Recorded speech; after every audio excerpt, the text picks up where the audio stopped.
Boa tarde a todos, é um prazer estar com vocês nessa tarde para a apresentação de um tema que é absolutamente palpitante e, mais do que tudo, interessante.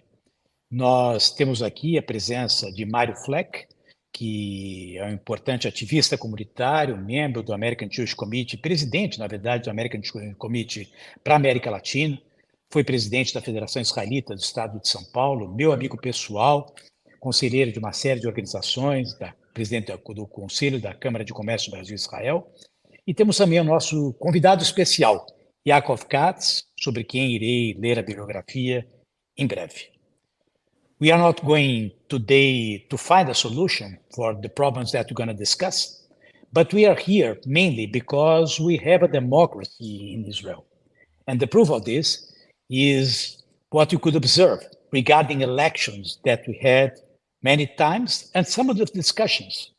We know how difficult it was to establish a government, a solid government, and maybe some of difficulties that we can discuss regarding the potential that the politician society in Israel should evaluate in terms to progress and to find a solution to achieve stability.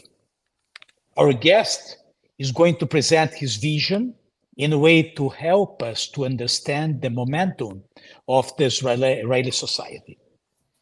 It's clear to us that we are not going to live today with a solution or a final judgment, and this is not the purpose of this presentation. But for sure, with the observations that we're going to have here, I'm absolutely convinced that we're going to be able to explain what is happening, and more than that, what are the perspectives for the future for the Israeli society that has to continue the main reference as a democracy in Middle East. Yaacov Katz is an American-born Israeli author and journalist. Between 2016 and 2023, Yaacov was editor-in-chief of the Jerusalém Post, where he continues to write a popular weekly column. He is the author of 3 books: Shadow Strike, Inside Israel's Secret Mission to Eliminate Syrian Nuclear Power, Weapon Wizards, How Israel Became a High-Tech Military Superpower, and Israel Against Iran, The Shadow War.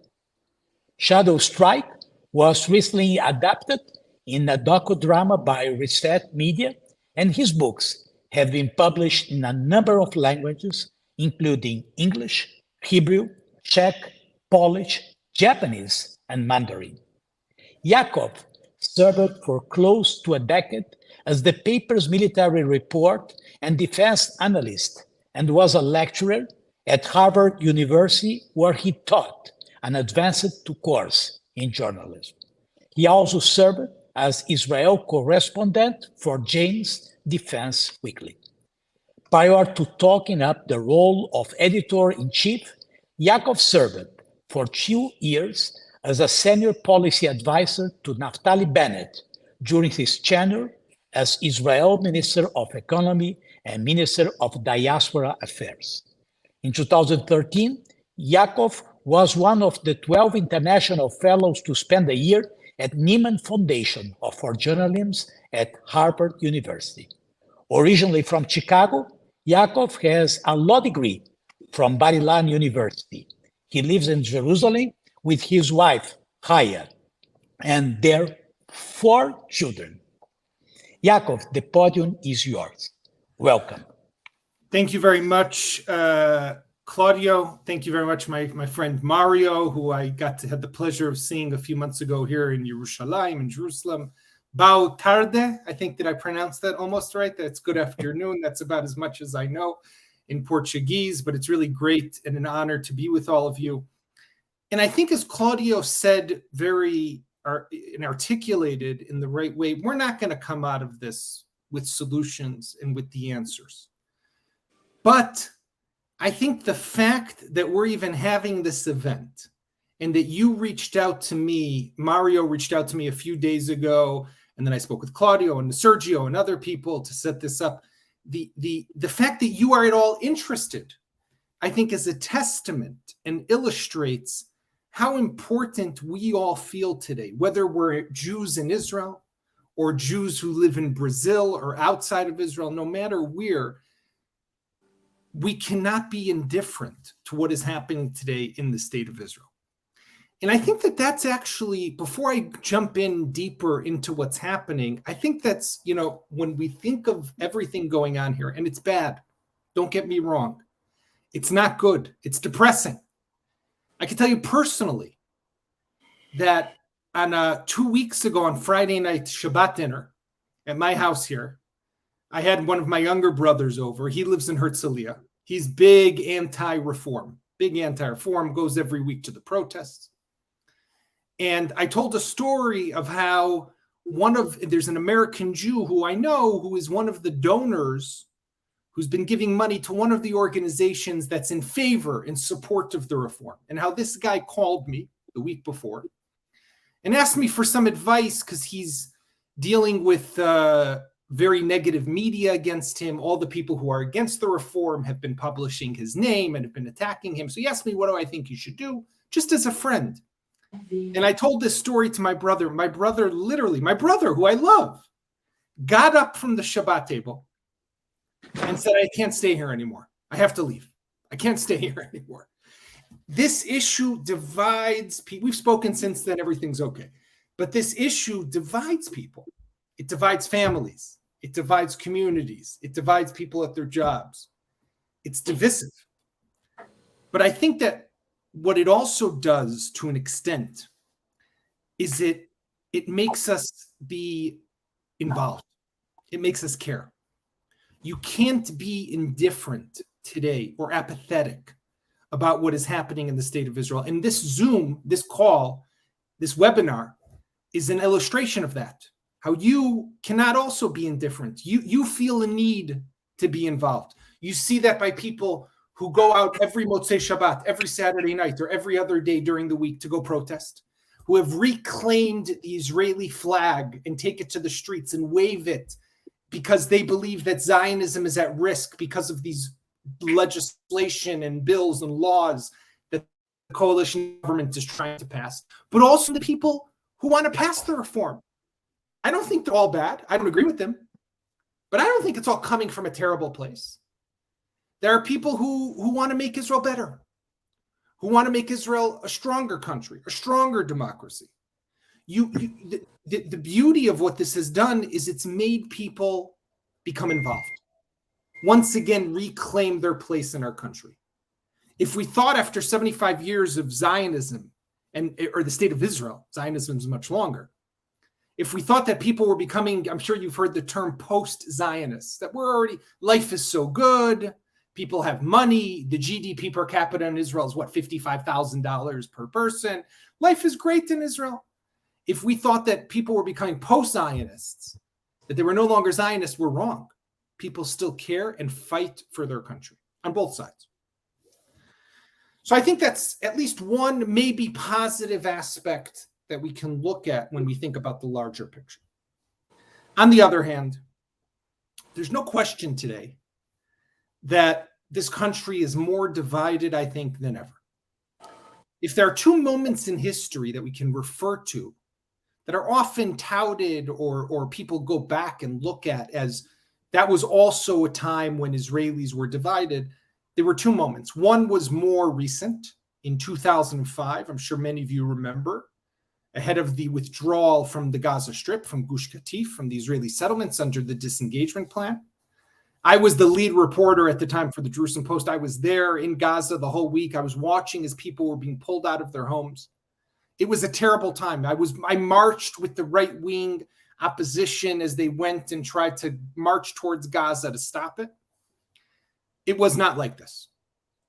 The other moment in time that people refer to, which maybe some of you might remember, although I think most people here are too young still to remember, was back in the 1950s when David Ben-Gurion decided to accept the reparations from Germany as compensation for the Holocaust. And Menachem Begin, who was then the opposition leader, led fierce protests on the streets of Jerusalem and other places against Ben-Gurion. That was also a time of great division in Israel. But I also don't think it was like this. This is something else. And I think the reason it's something else is we could talk about the different laws and what they mean. To be honest for a moment, the law that passed last Monday, what's known as the reasonableness law, which basically, to those who might not understand completely, what it does is if you are in the Supreme Court, you have a number of different reasons or grounds, as they would be called, justifications, to be able to disqualify a decision made by the government. So you could say it's illegal because it's criminal. You could say there is a conflict of interest, right? The minister appointed his brother to a job. That's obviously a conflict of interest. Or you could say that it's unreasonable what they did. Now, you might remember that when this government was first installed in January or at the end of December, they appointed Aryeh Deri, the head of Shas, a two-time convicted criminal, to be the Minister of Health and the Minister of Interior. And then there was a petition to the Supreme Court. And the Supreme Court decided that it was unreasonable that someone who had been convicted not once, but twice of criminal offenses, once in the late 90s when he was convicted of bribery, and once about a year and a half ago when he signed a plea deal for tax crimes, tax evasion, without jail time, though. So the court decided it was unreasonable. So what they wanted to do was take away this reason, this grounds, this legitimization called reasonableness. Does that mean that the court would not be able to ever disqualify a decision by the government? No, there's still many other reasons that the court could use to disqualify and annul or cancel a decision. So the fact that people went crazy about this one law was blown out of proportion. It's not about the law. There's something much deeper that is happening today in the state of Israel. And I think that what's happening here is we have to remember we are a country of 75 years. We're growing up. When we were first established, let's remember, we were founded as a country that was not sure it was going to survive. In 1948, during the War of Independence, 5 Arab armies converge and invade Israel. We fight a war in 56 in the Sinai campaign. In 67, the Six-Day War. In 73, the Yom Kippur War. Now we're about to mark October 50 years to the Yom Kippur War. We had the first Lebanon War, the first Intifada, the second Intifada, the second Lebanon War. I could go on. But when you're fighting for survival, you don't have the opportunity to think about, how do I appoint my Supreme Court justices?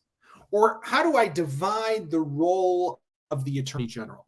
You're not sure if you're going to make it through the day, if you're going to make it through the week. The fact that we now can think about these things is also a testament, I think, of the fact that Israel today is strong.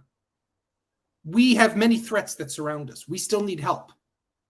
But we're not fighting for survival. We're not facing existential threats like once upon a time. So we have this opportunity now to think about these issues and to try to deal with them and to try to answer them. But what's under the surface are the issues that were never dealt with. One example is the divide between secular Israelis, what we call chilonim in Israel, and charedim, ultra-Orthodox Israelis. The Israelis, 13% of our population, out of our 10 million people, are charedim, are ultra-Orthodox. They do not serve in the army. Most of the men do not work.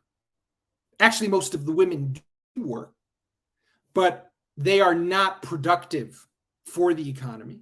On the other hand, you have the secular, mostly, and some national religious, who are the most productive for the economy, are carrying the national burden of serving in the Israel Defense Forces, in the IDF, in Tzahal, and are saying, why am I doing this? Why am I carrying this burden when these people are not?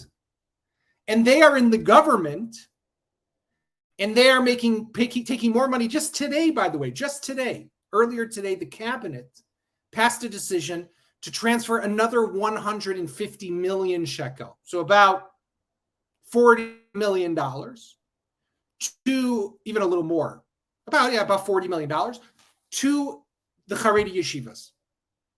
Now that's fine. Give them money, but it's coming at the expense of someone else.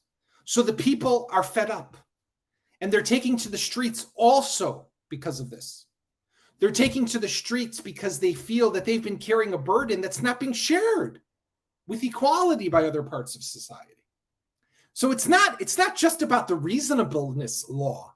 It's not just about how do we appoint our Supreme Court justices. It's about things that are much greater.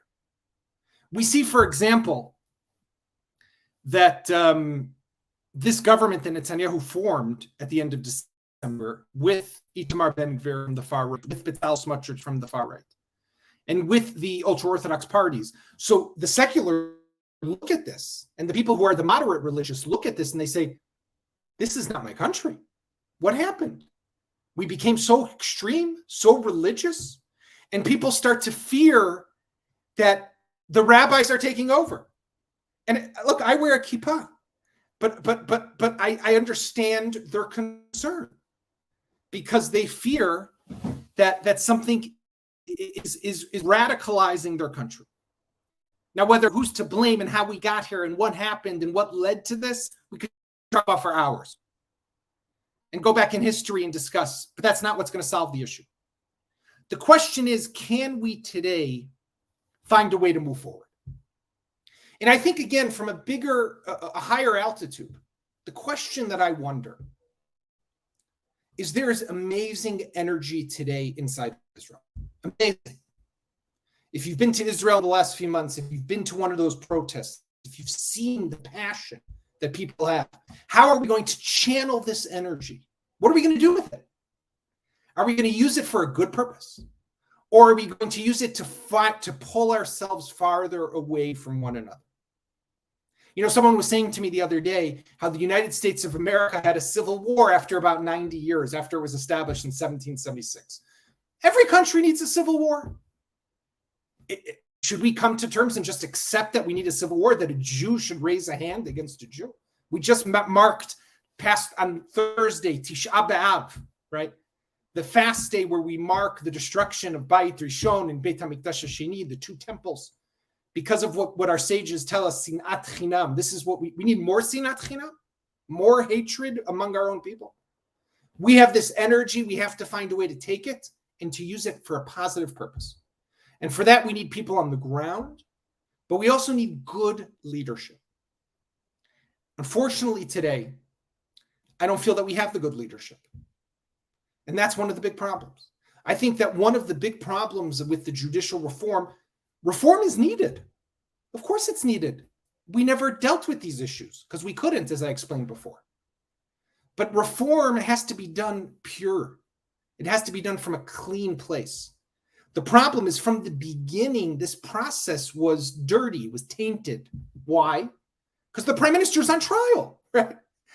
So whether you think he's guilty, innocent, the charges are wrong, he was set up, he's been framed, it doesn't make a difference. The moment he's on trial makes people suspect that he's not doing it for the right reason. He's doing it for himself, to save himself. So from the get-go, from the beginning, people are suspicious of what he's doing. How is this a good process? How is the way to be able to create a consensus, a broad consensus, as President Biden likes to say? He wants to see a broad consensus. How can you even do that when everyone is so suspicious? The question is, and I want to use the last 10 minutes before we get to half past to discuss, okay, so what's going to happen next, right? So this law passed. I think that Netanyahu now would genuinely love to stop, right? I think that he wanted to stop a long time ago. The problem is that Netanyahu, who, by the way, I have plenty of criticism for him, but also plenty of admiration. I think that he is one of Israel's greatest leaders in intellectual depth, a statesman, a man with international stature, right? I always said, you know, when you look at the world stage, think of 10 leaders that you have in the world, right? We can name Putin and Biden, and you used to be able to name Merkel. Now you got this guy Schultz. You can name, Xi in China. I think most people knew Bolsonaro when he was in Brazil. The new guy a little less. People, but Bolsonaro was a brand name. But Bibi was up there, right? Bibi was a name that everyone around the world knows. But something happened. He's weak today.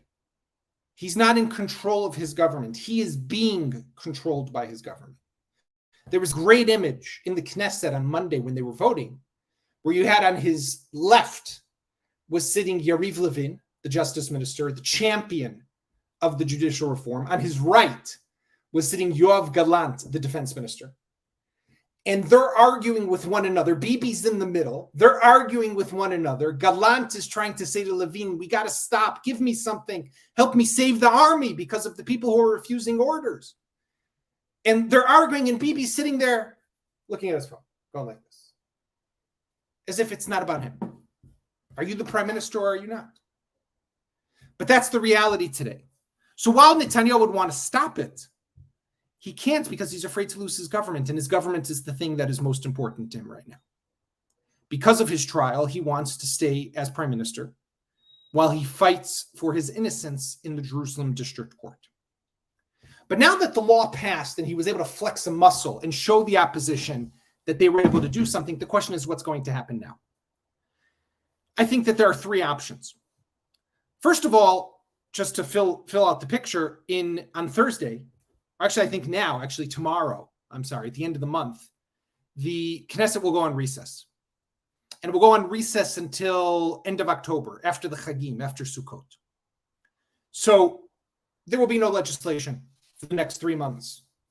The question is what's going to happen when they come back. Netanyahu has already designated the end of November as the time period from now until the end of November during which he's willing to negotiate with the opposition and try to reach a compromise. But I think he doesn't even want to, he doesn't want anymore. He wants to be able to focus on the big issues. What are the big issues for Netanyahu? Iran and Saudi Arabia. Now, Saudi Arabia might actually be the savior for Netanyahu. If there is a real possibility of a deal between Israel and the Saudis. Now, let's keep in mind, Saudi Arabia, out of all the countries that are out there, is the grand trophy. It is the biggest one. It is the most important one. It is a country that would bring the rest of the Muslim world. We could see a domino effect after the Saudis would normalize relations with Israel. Indonesia, Malaysia, other countries in the Gulf. It would be not historic. It would be amazing, incredible. But for that to happen, the Saudis are demanding that Israel make concessions to the Palestinians, something that, as you all know, with this current government, is not going to be possible. Itamar Ben-Gvir will not allow it. Bezalel Smotrich will not allow it. So if Bibi wants to normalize relations with Saudi, how does he do it with this government? He can't. But this could be the way. Bibi's government today is 64 seats. The Smotrich Ben-Gvir is 14 out of the 64. So that puts him at 50. Benny Gantz is 12. That would put him at 62. He could potentially swap, get rid of Ben-Gvir and Smotrich and bring in Benny Gantz. Now, you might say, why would Benny Gantz do it?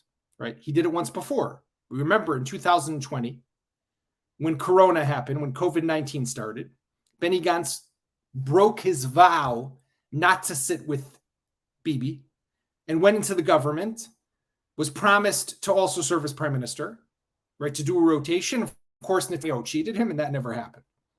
So, in English, we have a phrase, fool me once, shame on you. Fool me twice, shame on me, because I'm already an idiot for believing you the second time. So why would Benny Gantz even agree to it? The reason he might agree to it is because of Saudi Arabia. If he could know that he would, by joining the government, he will be bringing Saudi Arabia, that and stopping the judicial reform, that could potentially bring him into the government. To tell you that it's definitely going to happen, I do not know. But that is a big conversation that's being had right now, mostly behind closed doors, of whether that's even possible. The Americans are trying very hard and are talking with Benny Gantz, also with Yair Lapid, although much Not likely at all that Lapid would agree to something like that, but Benny Gantz more likely. But we have to see. It would really depend on whether the Saudis are really going to come to the table. But we also have to remember at the end of the day, when we talk about all these issues, that our enemies are watching. Right? When Hassan Nasrallah in Lebanon, the leader of Hezbollah, sees that 1,500 pilots and navigators from Chel Avir, from the Air Force, have said, we will no longer fly, we will no longer serve. Does he think Israel is strong? Or does he think Israel is weak? When Hamas and Islamic Jihad in Gaza, when Raisi in Iran sees what's going on, do they think Israel is strong or Israel is weak? This is not a good look for us. And it is an opportunity for our enemies, our adversaries, of whom there are many, to take advantage of this opportunity and to try to test and to take advantage of what they perceive to be our weakness right now. So I think we have to be extra careful. We can't ignore the fact that we have really dramatic and serious threats that are on the horizon. That while we're fighting for democracy, many people view that way, we're also still fighting to remain a safe and secure state of Israel for the Jewish people. With that, I'll stop for now and be happy to take any questions. Yaacov, thank you very much for being with us and offering us with your thorough analysis, as always you did, and it's very illuminating for us. A couple of questions here. One is, it's hard to believe, after so many elections in which just one or two deputies, members of parliament, made a made the government fall. Why this time, even though they have 64 is not beyond the 61, 62 of the previous government. So why did not any of the Likud members that would be reasonable to expect that they would reject the situation and change gears? Were they afraid of their own position or afraid of the leadership of Likud? It's a very good question, Mario.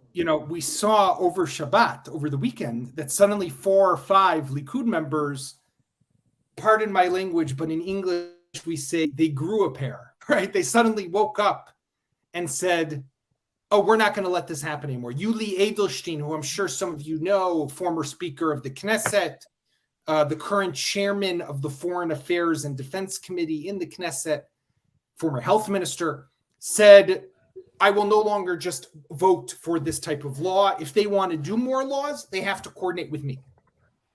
So why only now? Why not before? I think that you are right, Mario, that they are afraid.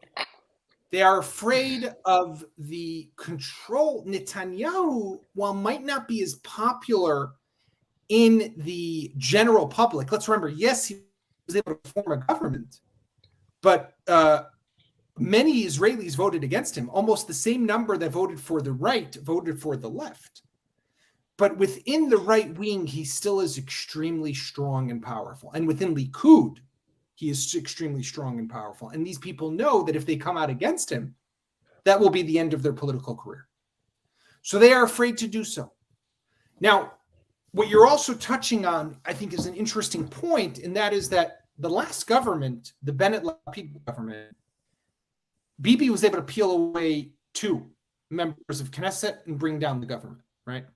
Amichai Shikli and Idit Silman, 2 from Bennett's party. And then he was able to bring down the government, take us to an election.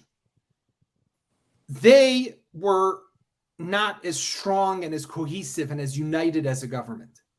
This time you say, okay, can't they just get 4 people, 3 people? No, they can't. Because this government think the ultra-Orthodox party is no one to talk to there. The far-right religious Zionist party, Otzma Yehudit, the Jewish Power Party, no one to talk to there. So maybe in Likud, but Likud, they're too scared. And you have people, we all know some of these players, Nir Barkat, Yuli Edelstein, Avi Dichter. These are good people. They know that what's happening. I meet with them in private. They tell me that they don't agree. But they're afraid to do it publicly. They're afraid to come out publicly because they know if they do, that's it. So the only way that the opposition, Lapid, Gantz, and everyone else, can weaken the government is through these protests. They can't do it in the Knesset. They can do it on the streets. So we can't ignore that while there are many hundreds of thousands of people who are fighting for, out of a fear of the future of democracy, this is also highly politically motivated, right? Politicians are taking advantage of this. I'm not saying that the average person who goes out to the streets and waves a flag is, I just want to, find a way to bring down Bibi. They're fighting because they fear. They're afraid. They feel pain. But as we know, politicians take advantage of every opportunity. That's why they're politicians. Yeah. I have one more question, and then if Claudio needs to jump in, just say, Claudio, I have a long list of questions here. But the other one, going back to your point about the civil war, we feel by watching also the videos of the protesters from both sides getting almost together. It looks like the division in Israel is not half and half. It's maybe three parts, the far left, the far right, and the big chunk of center. The people would say that more than 60, perhaps 70% of the population in Israel would be more to the center. Yeah. So how come we cannot, this is not, this means that the civil war discussion is completely out of mind. However, you see people like Ehud Olmert, the former prime minister, using these words, or Ehud Barak, who is a strong leader of the movements. What's the way out of this? It's not to have a big center power that would be represent the truth of the country. I think unfortunately, and we see this, you see it in Brazil politics, you see it in the US, you see it here in Israel, the extremes are louder than the center. That's always how it is, unfortunately. And they control the rhetoric, they control the narrative, they control the noise and the sound level, right? You're right. Ehud Olmert and Ehud Barak, two people who were prime ministers, are now going out on the streets and calling for civil revolt. And they say, but not violent. What does that even mean? A non-violent revolt? And we have the people on the right who are saying the police need to be even more aggressive with the protesters. And we're starting to see, by the way, more violence by the protest. I went on Monday to the protest to watch it. There is more violence today than there was in the past. The center is conflicted, I think. The center is more complicated because the center sees the need for judicial reform, for example, but doesn't like the way it's being done. The center wants, for example, peace with the Palestinians, but is afraid to pull out of the West Bank because we remember what happened with, Gaza. The people on the right say, forget about the Palestinians. We should annex all of the West Bank. The people on the left say, forget about the disengagement from Gaza. We need to pull out of everything. The people in the center are always going to be torn. And I wish that you were right. I wish that they were more vocal. But I think that when you look at the numbers, as a matter of fact, if it was possible, you have Lapid's party, you have Benny Gantz's party, you have Likud. We could form a government tomorrow. A majority government of center people, centrist. But what's the problem? It's the yes Bibi, no Bibi. I won't sit with Bibi, I will sit with Bibi. And as long as that's the issue, we're not going to be able to get a centrist government. And I know it sounds crazy that one person is the obstacle, but that's the reality, whether we like it or not. That is the reality. If Bibi were not in office, tomorrow you would have a different government, potentially. Tomorrow. It would be that. But that's not going to happen. And you know what? The right wing, the voters of Bibi, I understand them. They say, we voted for him. You can't tell us who we should have. And I understand that as well. I might not like it, but I understand it. Clear. Claudio. Yes. Let me ask you something regarding Jewish community in diaspora. How do you see the diaspora Jewish posture in that crisis? For example, the opinion expressed by a representative like Ron Lauder on World Jewish Congress? I read what Lauder said the other day. Even I saw he put out a statement calling on the sides to find a compromise, to come together. In Israel, you'll hear different voices. I can tell you my personal opinion. There are people who say, with all due respect, we love you Jews of the world, but you have no business in telling us what to do. Right? This is a domestic issue. That's what they say. Personally, I disagree. And I'll tell you why. I think that one of the reasons that we have this support from Jewish communities around the world, like yours in Brazil, or in America, or in places in Europe, one of the reasons that we have relationships with other democracies in the world is because they look at Israel and they see a country that shares similar values. If we were a dictatorship, as much you might be Jewish, but would you love the Jewish dictatorship? You probably wouldn't, right? If we didn't respect human rights, would you love the country just because we're Jewish? You want to see the shared values. So if we want to continue to have this relationship, to have this support, to look at ourselves as we're not the state of Israel, we are the Jewish state of Israel. If we want to continue to be the Jewish homeland, the homeland for all Jews, that comes with responsibility. There's achrayut, responsibility. And that requires of us to listen to what Jews around the world have to say. We don't have to agree. We don't have to accept. We don't have to change policy necessarily because a Jew in Rio or a Jew in Sao Paulo or in New York or Chicago is telling us what we need to do. But we can't ignore and pretend that it's not important. It is important because this relationship is based on a feeling that we have a shared set of values that include democratic values and Jewish values. And that's where this relationship comes from. When President Biden, for example, says, I am a huge Zionist, I love the state of Israel. If it didn't exist, someone would have to invent it. That's one of his favorite lines, right? When he says that, he might have this love for Israel inside his kishkes, right? Inside his guts. But it comes from also the fact that we share similar values with America. And if the United States looks at us and says, 1 second, Israel is not the democracy that we thought it was, then will they continue to support us the way they used to in the past? So we can't have it both ways. We have to realize that what we do here does change and impact Jewish communities. It impacts diplomatic relations.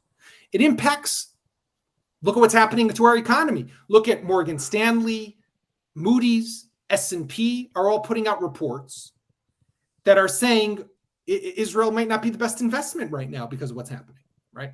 So what you might think is domestic has much wider ramifications and consequences than just how you rebalance the relationship between the executive branch, the legislative branch, and the judicial branch in the country. Let me tell you something, because first of all, you could clarify very important points and bring to us some ideas that may represent an opportunity for us for the future. Maybe to make a reshape of the government, change positions in the way it happened in the past, bring new actors to the situation to discuss. The point related to Saudi Arabia may be an opportunity for us in a way to amplify our relationship and add some kind of improvement in terms of perception and more trade. But you brought now something that is also important. Many times you said this is an internal problem. Those from diaspora should be involved on that. But the president of Israel has started with a movement that is not typical. It's not usual. He has had some important positions right now.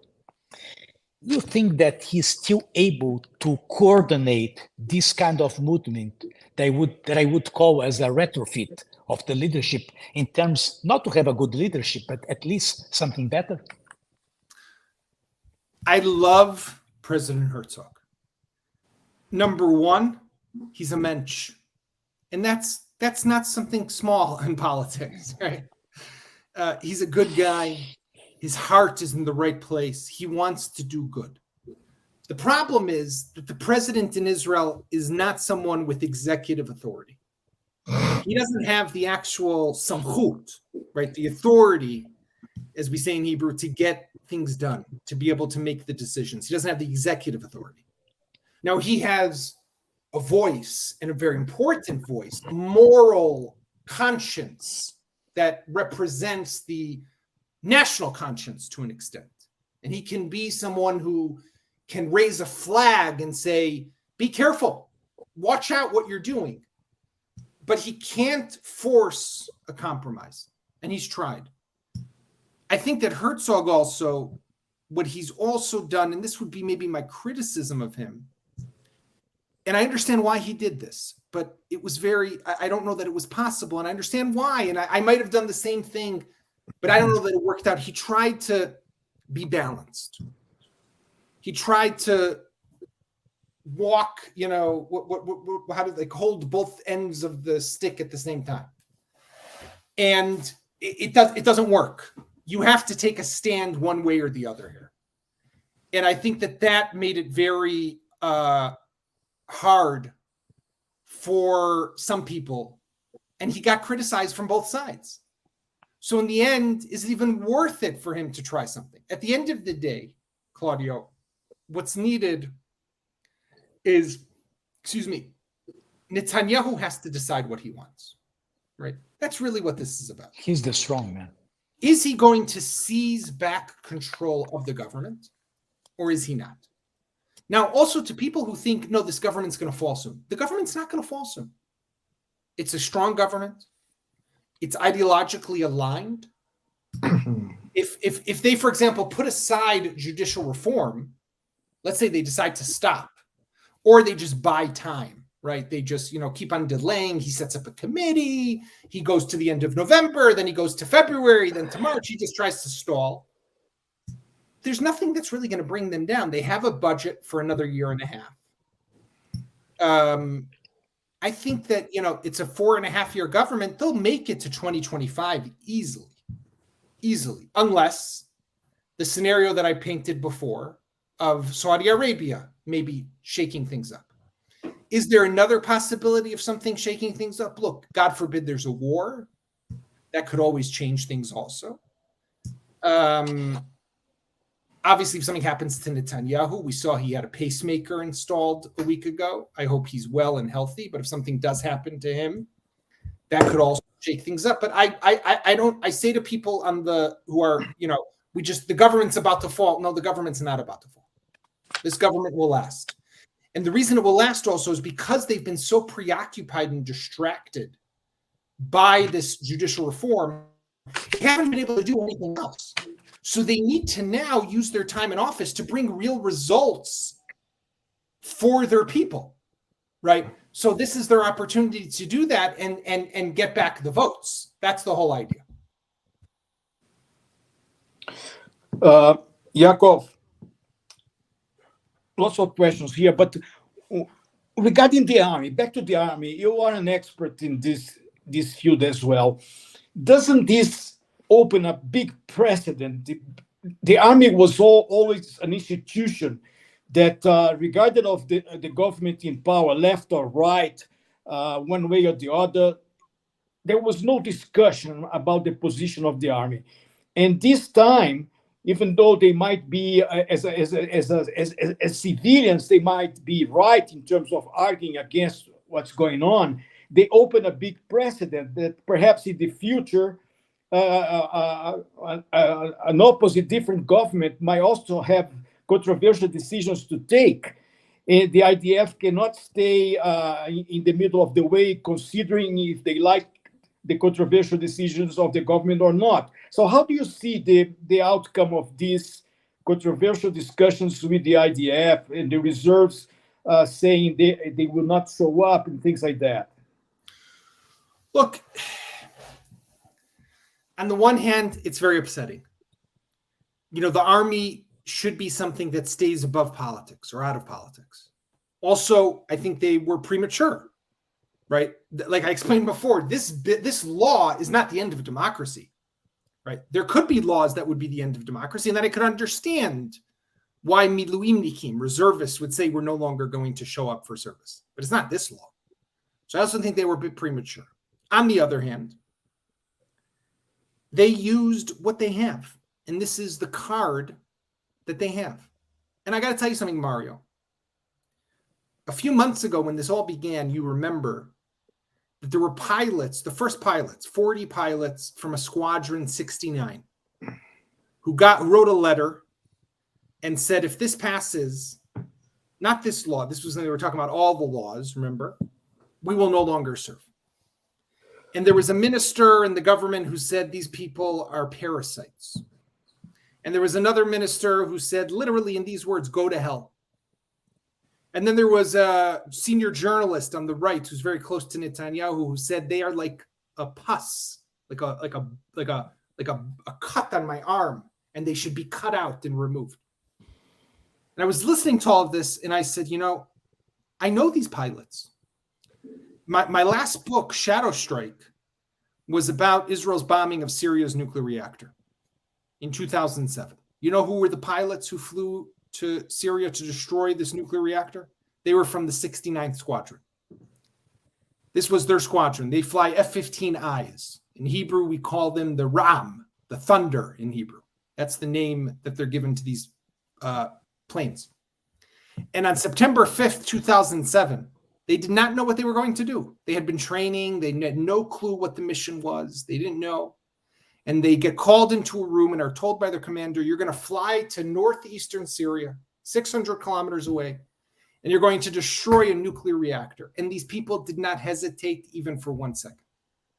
And they carried out a mission that defies imagination and keeps this country safe, denied an enemy in a threat that could have turned Syria into an existential threat if they got nuclear weapons. And they are parasites? They should go to hell? Have we lost our minds? This is how we talk about one another today?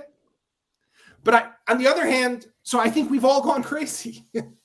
But I also understand the pain and anguish that these pilots feel. That they say, if this is what's happening, how can we continue to serve a government that we don't believe in? And that's really at the core, I think, of this, the lack of trust that we just don't have today. There's no trust on any side. You see this around the world. People don't trust media. People don't trust politicians. People don't trust government institutions, and people don't trust one another. And that's, I think, at the center of what we're facing today. Also, we by the way, it's a global phenomenon. We don't talk with one another anymore. We talk at one another. And that's a problem that I think we face all over the world. But we have to find a way to have these conversations. Yeah.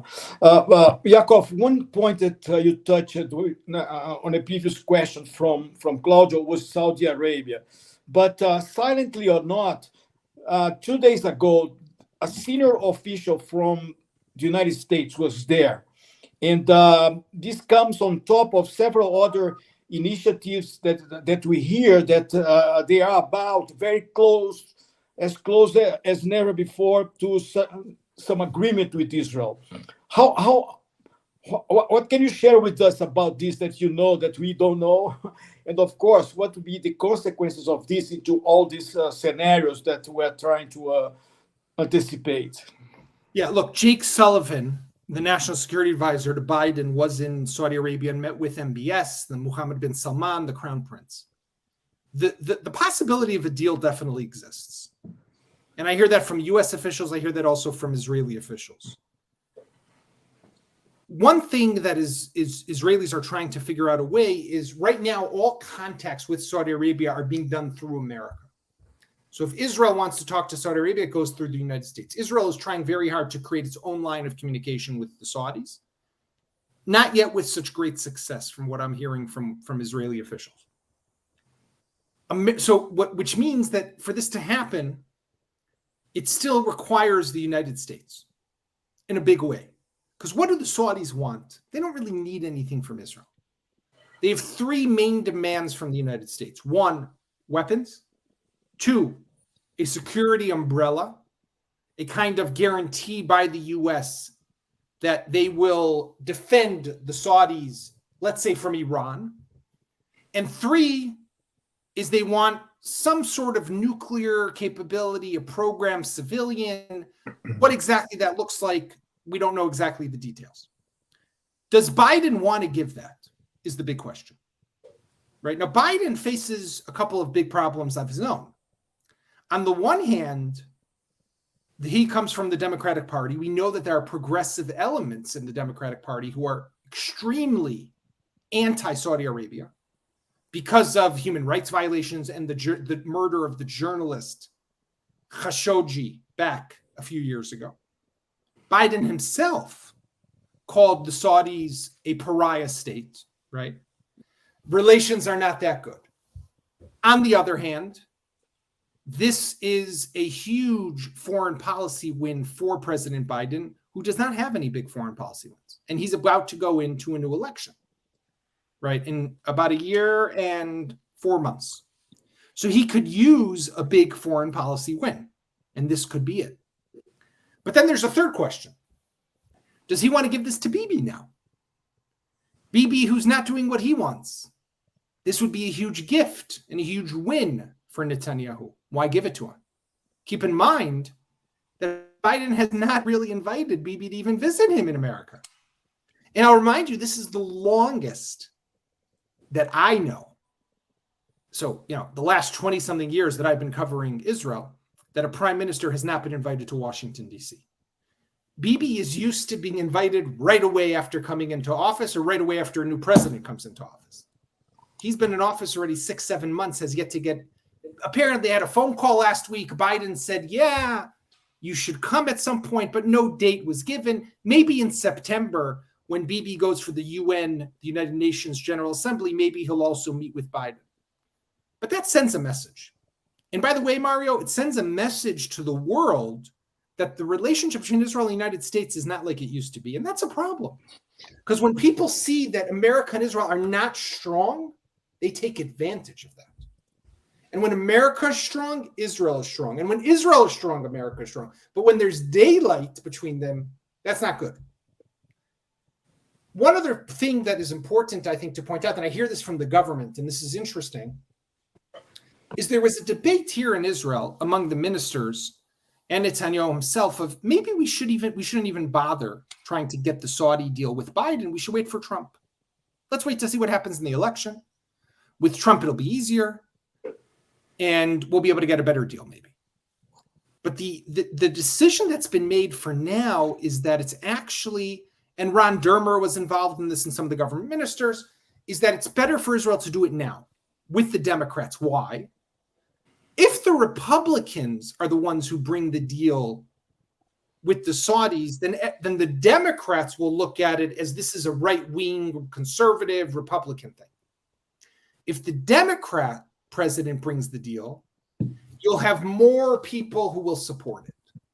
It won't. The Republicans, of course, will support it, but also many Democrats will support it. So if you want to have more buy-in from a larger group of Americans, you want the Democrats to be the ones who do it. I think that's smart thinking. We'll have to see if that can actually happen. Yaacov, let me bring 2 points that seems to me very important according to what you could tell us. The first one is regarding the position of the United States. And I agree with you when you say that since Biden makes no movement in the way to meet this meeting, it's a signal of something different that is happening not just for now, maybe something deeper that comes even before. Maybe, I think, because of the position of Bibi that regarding the government of Trump. So he's paying the consequences. Yeah. According to this line, I would like you to discuss what is the impact of this movement to the world, because I see that many of the complaints that are coming from Israel, they are finding some echo on the Jewish community all over the world. So do you think that we are giving voice to our enemies in a way to use our arguments against ourselves? This is the first thing that I want to bring you. I think we are, right? I think the simple answer is yes. On the other hand, arguments are a foundation for any democracy, and especially one that is run by Jews. As we know, we Jews like to argue and we like to fight. What's happening between Israel and the United States, though, is a little different. And that is something that, you know, our enemies will take advantage of. We've seen it happen in the past. When Israel and America argued, the Iranians moved forward. The Hezbollah could think that it could take advantage, that America will not support Israel like it did in the past. That is something that I think is very concerning. And we're seeing a lot of warnings, and I hear this from people in the army, from intelligence officials. They are concerned of what's happening right now, right? That Hezbollah, Nasrallah is becoming emboldened and feels that he can do more. We saw just last week, armed, in uniform, Hezbollah fighters walking just up along the border. We saw a few months ago a Hezbollah terrorist who crossed into Israel with a huge explosive device and was caught in the north near the Megiddo Junction. So thankfully, he was only able to detonate it. Someone was seriously injured, but it wasn't bigger. But we see that they're doing things that in the past they didn't do. Why? Because they sense the weakness. So we have to realize that this has much bigger consequences. I think what's happening internally and also what's happening between us and the United States. Now, to say that that means we shouldn't have arguments, this is the price you pay for being a democracy, right? I think that this is the balance that we have to have. And which is why, getting back to the question that Mario asked about the army, is why it's so concerning that the IDF has been brought into this political disagreement. Yaacov, we're getting close to the hour here. Maybe you should, as a last comment and answer, go back to what you wrote this weekend about the next steps that you would advise Bibi or expect from Bibi, or maybe this back to this scenario in which perhaps after this, what Bibi himself calls a small change about the minor correction. A minor correction, yes. Yes. But the people don't believe. If the minor correction was coming from reliable people, would be one thing. But coming from Smotrich, Ben Gvir, Levin is a totally unbelievable road. But being smart as Bibi is, could he really be using this as a strategy now to go back to the table with the opposition and really come up with some way out of this situation? And he has many weeks now to have all this conversation. Yeah. What's the design scenarios? Mario, I got to tell you, first of all, it's a very good question, but I got to say, as someone who's written and covered Netanyahu for 20 years now, right? We were you in your question, you hinted at this. We're so used to thinking that Netanyahu is so strategic and so calculated and a mastermind that he's thinking 5 steps ahead of us. So what we see is not what's really happening. There's something much bigger happening behind the scenes, right? That's what it always seems like. But then I look at what's happened in the last 6 months and I say, where is that Bibi? How did he not see what would happen? How did he miscalculate in such a huge way? I mean, did he not understand that by rolling out the whole package back in January, it would ignite a protest the way it did? Could he not have pulled back sooner? Did he not realize that he needed to do something to stop all this? Which leads then to the other conclusion. And that is that today he's not in control. And I think, unfortunately, that's the reality. That is the truth. It's not that there's some master plan that we don't see. It's actually much simpler. He is not in control of the government today. And they are controlling him because what he needs, because of his trial, he needs to stay in power. And they know it. So the ideologues is people who have covered Bibi and people like you who have watched him for years know that Bibi is not a huge ideologue. He's very pragmatic. And what he's the best at is maneuvering all the time, right? Balancing the right, the left, America, Europe, the Arabs, Israelis, Jews. He knows how to, he's the master at controlling everything. But he seems to have lost it. He doesn't control it anymore. So I think that's number one.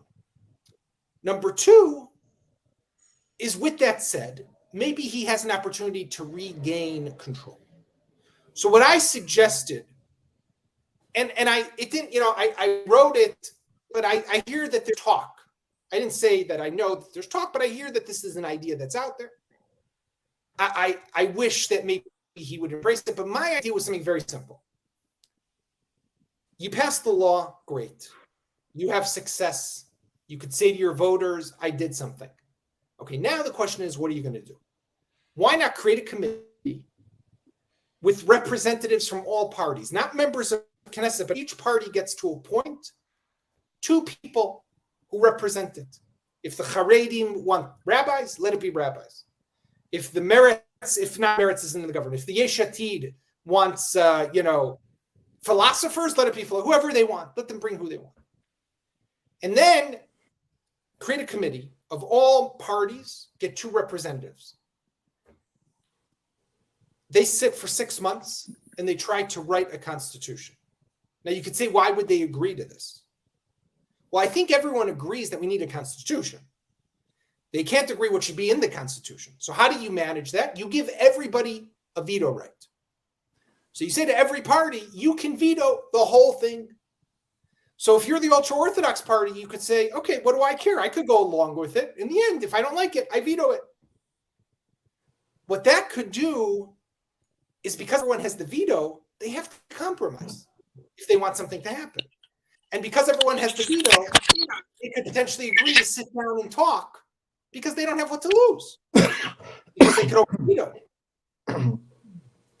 I hope he would do something like this. I think this is what Israel needs. We need to stop, pause, and we have this moment I spoke about before, the energy that's out there. How do you channel it? How do you leverage and capitalize on this amazing energy that we have? But again, Mario, it's going to come down to the simple question. Is he in charge or is he not in charge? If he's in charge, he can do it. If he's not in charge, come October, when the Knesset returns, they will move full force forward. And we will be in a very different place because these protests are not going away. Yeah. If I could just say, to finish up, I'll finish with what I said in the beginning, if I may. I want to applaud you, Claudio, Mario, Sergio, everyone else who's here with us, for your caring, your passion, your interest, your love. This is what makes us the unique people that we are. It's that we live thousands of miles away from one another, right? Here it's boiling hot. I think by you it's a little cooler right now. But the fact that we care so much is a testament of what we say in Hebrew, Kol Yisrael arivin ze leze. Every Israeli, every Jew has a responsibility for one another. And that is something that I think if we remember that, we keep that in our minds, that is what could guide us to be able to find the way forward. So I want to thank all of you for listening to me. I hope you enjoyed. Thank you for having me. It's always a pleasure to be with you. And I hope to see all of you soon. Yaacov, thank you very much for your excellent words here. And if I may just add one comment to what you George, what you just said. We are the privileged, perhaps 1 or 2 or 3 generations that live with Israel independent. And we owe this to our previous generations who cannot afford to neglect the importance of having Israel independent as it is. So it's very important, the unification, the united forces of all the Jewish world in order to get our act together and get out of this situation. Thank you very, very much. Good luck. We keep in Yaacov, touch. Thank you very much. Let me just a few words to close. First Please. of all, I would like, on behalf of the Jewish community in Brazil, to express my thanks for your participation, not only at this moment talking with us, but about everything that you have been able to do in a way to create a clear and impartial vision regarding of the State of Israel. Be sure that our commitment with the State of Israel is something very strong. We are committed with the existence of Israel. We do believe that Israel is a strong democracy, and we are sure that we are going to find a good solution for now and for the future. It will be impossible for me to summarize and maybe to take some takeaways about what you were able to tell us. You could speak about a clear design of the Israeli society. You could talk about the importance of a strong leadership. And you're able, and I think that this point is something that we could take into consideration, the role of the Saudi Arabia strategically for us in terms of a process of peace. In 2002, Saudi Arabia has already proposed an Arab peace initiative. And even though Saudi Arabia is not involved in any conflict with Israel, Saudi Arabia is a prominent leader in the Arab world. And we know that this regional leadership is a prominent factor in a way to support and essential in gaining wider acceptance for any peace agreement in the region. And for sure, it may represent that some agreements and some conceptions, they should happen with the Palestine people. So we're going to ask that the good level of comprehension of the leaders of Israel, of the politician society, is going to be stronger. And Israel has to continue to be this reference, not only to the Middle West, to the whole world. Thank you very much. We are more than happy to have you here. It's going to be the first of many that we're going to be together. Thank you to all of us. Thank you all. Bye-bye.